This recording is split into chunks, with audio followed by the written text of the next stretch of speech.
Hi, my name is Dominique Kraft, and I'm going to be presenting the S1R reading strategy. So, just a brief overview of what we'll be going over. First, we're going to define the strategy, then, we're going to talk about how we used it, as well as the research on it, and lastly, how this strategy helped me personally and how we can adapt it for other students. So, what is a reading strategy? Have you ever read something, but once you got done, you felt you didn't read anything at all? Or do you find yourself maybe feeling not interested in the text in front of you, maybe unmotivated?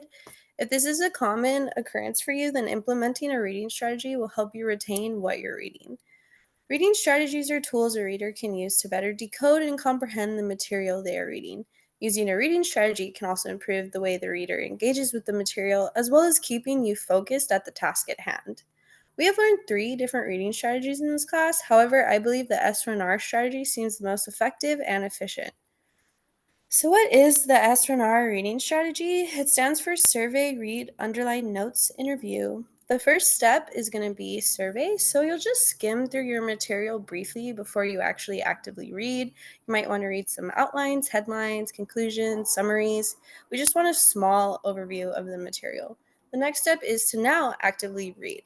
You want to read in chunks or sections, and you don't want to take any notes during this step. Once you get done reading, you'll want to go ahead and move on to underlining. So after you read, go ahead and underline and highlight any information you thought was really important, any key topics, and then once you get done doing that, you'll go ahead and start taking notes. So you'll take notes by creating a study guide for yourself. Put any underlined or highlighted information in your own words in this guide. Summarize any key ideas, maybe create some questions for yourself to review later. Once you get done with that, you're going to move to the last step, which is review. Go ahead and go back and review your notes, review any information you thought was important, answer any study guide questions you made, or maybe the practice test in your textbook. Repeat this process however you like. So, why should we use S1R?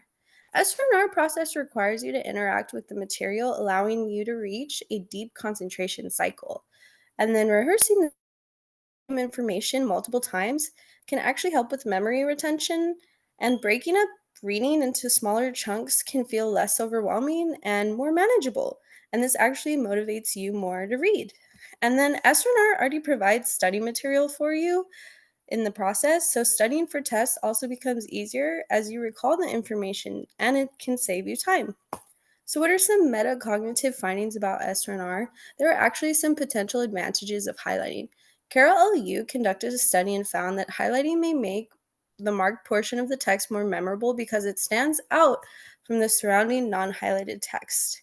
When students read pre highlighted passages, they recall more of the highlighted information and less of the non highlighted information compared to students who receive an unmarked copy of the same passage.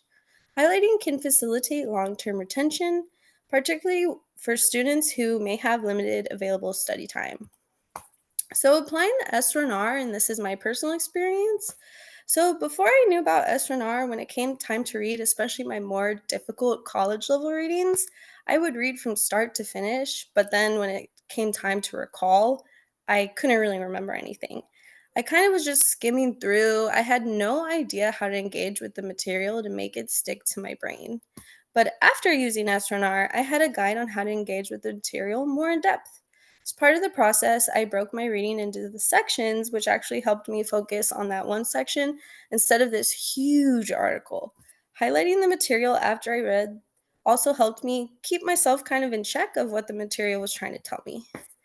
After using the S1R strategy, I was able to recall the information more easily. When I was quizzed on required readings, my quiz scores from the beginning of the quarter began to improve the more I used S1R.